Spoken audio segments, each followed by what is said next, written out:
नमस्कार, मैं हूं अनुराग चड्ढा। इनसाइड विद अनुराग में आपका स्वागत है।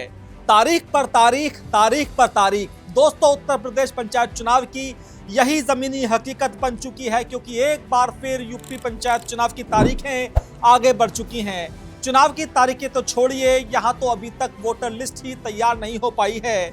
जी हाँ, उत्तर प्रदेश का वो चुनाव जिसे ग्रामीण लोकतंत्र की रीढ़ कहा जाता है, जिसे विधानसभा चुनावों का असली सेमीफाइनल माना जाता है, वो अभी भी सरकारी फाइलों और वोटर लिस्ट के पन्नों में ही उलझा हुआ है। राज्य निर्वाचन आयोग ने वोटर लिस्ट के अंतिम प्रकाशन की तारीख को एक बार फिर से खिसका दिया है। अब नई डेडलाइन यानी कि 22 अप्रैल तय की गई है। मतलब साफ है कि 22 अप्रैल तक तो चुनाव भूल ही जाइए कि चुनाव आयोग कोई नई अधिसूचना जारी करेगा। लेकिन अब सवाल सिर्फ 22 अप्रैल का नहीं है। असल सवाल ये है कि आखिर ये देरी क्यों हो रही है। क्या ये सिर्फ प्रशासनिक लेट लतीफी है या इसके पीछे कोई बड़ा पॉलिटिकल गेम चल रहा है। और सबसे बड़ा सवाल जो इस वक्त यूपी के हर गांव की चौपाल पर गूंज रहा है कि क्या अब पंचायत चुनाव सीधे विधानसभा चुनावों के बाद होंगे। आज हम इन्हीं सवालों के जवाब ढूंढने की कोशिश करेंगे। सबसे पहले बात करते हैं उस ताजा आदेश की जिसने पूरे प्रदेश के भावी प्रधानों की रातों रात नींद उड़ा दी है। राज्य निर्वाचन आयोग ने अपनी आधिकारिक वेबसाइट पर यह सूचना डाली है कि मतदाता सूची का अंतिम प्रकाशन अब 22 अप्रैल को होगा। आयोग के अधिकारियों का तर्क है कि मतदाता सूची के पुनरीक्षण की प्रक्रिया अभी तक संतोषजनक स्तर पर नहीं पहुंच पाई थी। अब जरा इस संतोषजनक स्तर के मायने ग्राउंड जीरो से समझते हैं। उत्तर प्रदेश कोई छोटा मोटा राज्य नहीं है। 75 जिले, हजारों ग्राम पंचायतें और करोड़ों वोटर्स। त्रिस्तरीय पंचायत चुनाव यानी ग्राम पंचायत, क्षेत्र पंचायत और जिला पंचायत ग्रामीण लोकतंत्र की असली ताकत होते हैं। इस वक्त ग्रामीण स्तर पर बूथ लेवल अधिकारी घर घर जाकर जो सर्वे कर रहे हैं उसमें आपत्तियों और दावों का अंबार लगा हुआ है। आयोग का कहना है कि भारी संख्या में नागरिकों के नाम जोड़ने, संशोधन करने या मृतकों और जो पलायन लोग कर चुके हैं उनके नाम हटाने के लिए आवेदन किया गया है। इन सब का निस्तारण अभी भी जारी है। प्रशासन का निर्देश साफ है कि कोई भी पात्र मतदाता इस सूची से वंचित न रह जाए। लेकिन क्या सिर्फ यही एक वजह है? सूत्रों की माने तो मतदाता सूची का अंतिम प्रकाशन ही पंचायत चुनाव की पूरी दिशा और दशा तय करता है।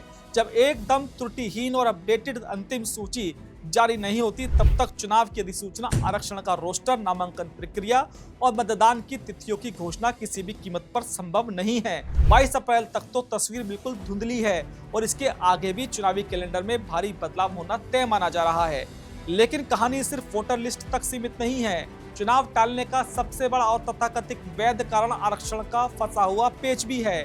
पिछले पंचायत चुनावों का इतिहास उठाकर देख लीजिए। आरक्षण का मुद्दा यूपी में हमेशा से एक सुलगता हुआ ज्वालामुखी रहा है। कुछ ही समय पहले पंचायती राज मंत्री ओम प्रकाश राजभर ने बड़े ही आक्रामक अंदाज में छाती ठोककर कहा था कि हर हाल में जुलाई से पहले पंचायत चुनाव करा लिए जाएंगे, भले ही किसी का कार्यकाल खत्म हो या ना हो। लेकिन अब उनके सुर बिल्कुल बदल चुके हैं। अब ओपी राजभर का साफ कहना है कि मामला कोर्ट में पेंडिंग है। उनके ताजा बयान के मुताबिक जो कोर्ट कहेगा वही होगा। हम कोर्ट के निर्देशों का पूरी तरह से पालन करेंगे। बयानों में आया यह अचानक बदलाव साफ दर्शा रहा है कि अंदर ही अंदर सियासत का कोई बड़ा खेल चल रहा है। अब आते हैं उस सबसे बड़े सियासी समीकरण पर जिसे लेकर पूरे प्रदेश में कानाफूसी चल रही है, लेकिन कोई खुलकर बोलने को तैयार नहीं है। क्या ये पंचायत चुनाव 2027 के यूपी विधानसभा चुनाव के बाद होंगे? इस सवाल का जवाब योगी सरकार के ही कैबिनेट मंत्री और निषाद पार्टी के राष्ट्रीय अध्यक्ष संजय निषाद ने लगभग दे ही दिया है। संजय निषाद ने अपने हालिया बयानों में वो बात सार्वजनिक रूप से कह दी है कि उनके हिसाब से विधानसभा चुनाव से पहले पंचायत चुनाव होने की संभावना ना के बराबर है। संजय निषाद का यह बेबाक बयान इस बात पर मोहर लगाता है कि सरकार कहीं ना कहीं पंचायत चुनाव को डिले करने के पक्ष में है। राजनीति में टाइमिंग ही सब कुछ होती है और फिलहाल सत्ता पक्ष के लिए पंचायत चुनाव की टाइमिंग बिल्कुल मुफीद नहीं लग रही है। जाहिर है कि इस पूरी लेट लतीफी और मंत्रियों के गोल बोल बयानों के बाद विपक्ष को बैठे बिठाए एक बड़ा मुद्दा मिल चुका है। समाजवादी पार्टी, कांग्रेस से लेकर पूरा विपक्ष अब सरकार के खिलाफ मोर्चा खोल रहा है। विपक्ष अब खुलकर सवाल उठा रहा है कि सरकार जानबूझकर पंचायत चुनाव नहीं करवाना चाहती। विपक्ष का सीधा आरोप है कि सत्ता पक्ष को जमीनी स्तर पर अपनी करारी हार का डर सता रहा है। विपक्ष का पूरा नैरेटिव ये है कि गांवों में किसानों और युवाओं के बीच मौजूदा सरकार के खिलाफ एक तगड़ा एंटी इनकम्बेंसी यानी कि सत्ता विरोधी माहौल बन चुका है। अगर इस माहौल में पंचायत चुनाव हुए और सत्ता पक्ष समर्थित उम्मीदवारों को हार का मुंह देखना पड़ा तो 2027 के विधानसभा चुनाव से ठीक पहले एक बेहद नकारात्मक और बेहद खतरनाक संदेश पूरे प्रदेश में चला जाएगा। राजनीति में परसेप्शन और हवा के रुख का बहुत महत्व होता है। विपक्ष का कहना है कि सरकार अपनी इस हवा को बिगड़ने नहीं देना चाहती, इसलिए वोटर लिस्ट और कोर्ट के नाम पर चुनाव को जानबूझकर लटकाया जा रहा है।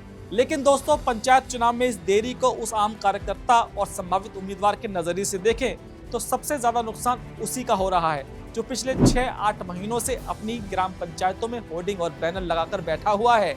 महीनों से जनसंपर्क अभियान गांव-गांव में चल रहे हैं। गांव की चौपालों पर, चाय की दुकानों पर सुबह शाम चुनाव जीतने की रणनीतियां बुनी जा रही हैं। दावतों और प्रचार में पानी की तरफ पैसा बहाया जा रहा है।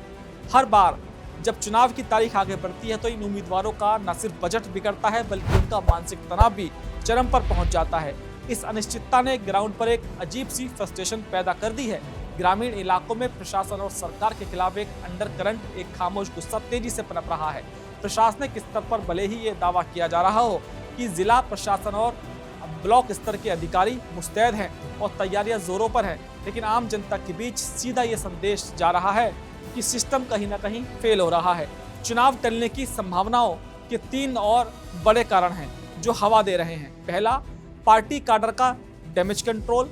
पंचायत चुनाव हमेशा से ही ग्रामीण गुटबाजी, आपसी रंजिशों और लोकल एंटी इनकम्बेंसी का केंद्र रहे हैं। सत्ताधारी पार्टी यह कतई नहीं चाहेगी कि विधानसभा चुनाव से ठीक पहले गांवों में कोई नया विवाद खड़ा हो जाए या पार्टी के ही कार्यकर्ता टिकट न मिलने पर बागी होकर खेल बिगाड़ दे।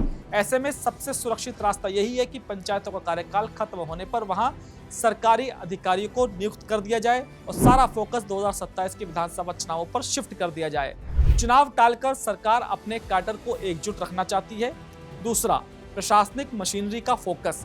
यूपी में पंचायत चुनाव कराना कोई बच्चों का खेल नहीं है। इसमें महीनों तक पूरी सरकारी मशीनरी, पुलिस बल और प्रशासन को पूरी ताकत से झोंकना पड़ता है। अगर अभी यह मशीनरी पंचायत चुनाव में उलझ गई तो 2027 की विधानसभा चुनाव की तैयारियों पर इसका सीधा और नकारात्मक असर पड़ेगा। और तीसरा सबसे बड़ा कारण है ओबीसी आरक्षण का पेच।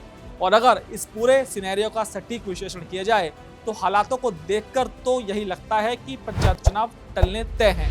कुल मिलाकर उत्तर प्रदेश में पंचायत चुनाव की तस्वीर अभी सिर्फ धुंधली ही नहीं बल्कि पूरी तरह से अंधेरे में है। चुनाव आयोग भले ही अपनी वेबसाइट पर 22 अप्रैल की तारीख चस्पा करके अपनी जिम्मेदारी निभा रहा हो और जिलों में बैठे अधिकारी कागजों पर चुनाव की तैयारियां दिखा रहे हो, लेकिन राजनीतिक जानकारों की भविष्यवाणी यही है कि पंचायत चुनाव का यह बादल अब 2027 के विधानसभा चुनाव के बाद ही बरसेगा। अदालत में लटकती तारीखें, वोटर लिस्ट की कछुआ चाल, मंत्रियों के सीधे इशारे और विपक्ष के तीखे हमले, ये सब मिलकर एक ही कहानी कह रहे हैं कि उत्तर प्रदेश में गांव की सरकार बनने का इंतजार अभी और लंबा होने वाला है। जब तक लखनऊ की बड़ी कुर्सी का फैसला नहीं हो जाता तब तक प्रधान जी की कुर्सी खाली ही रहने के आसार हैं।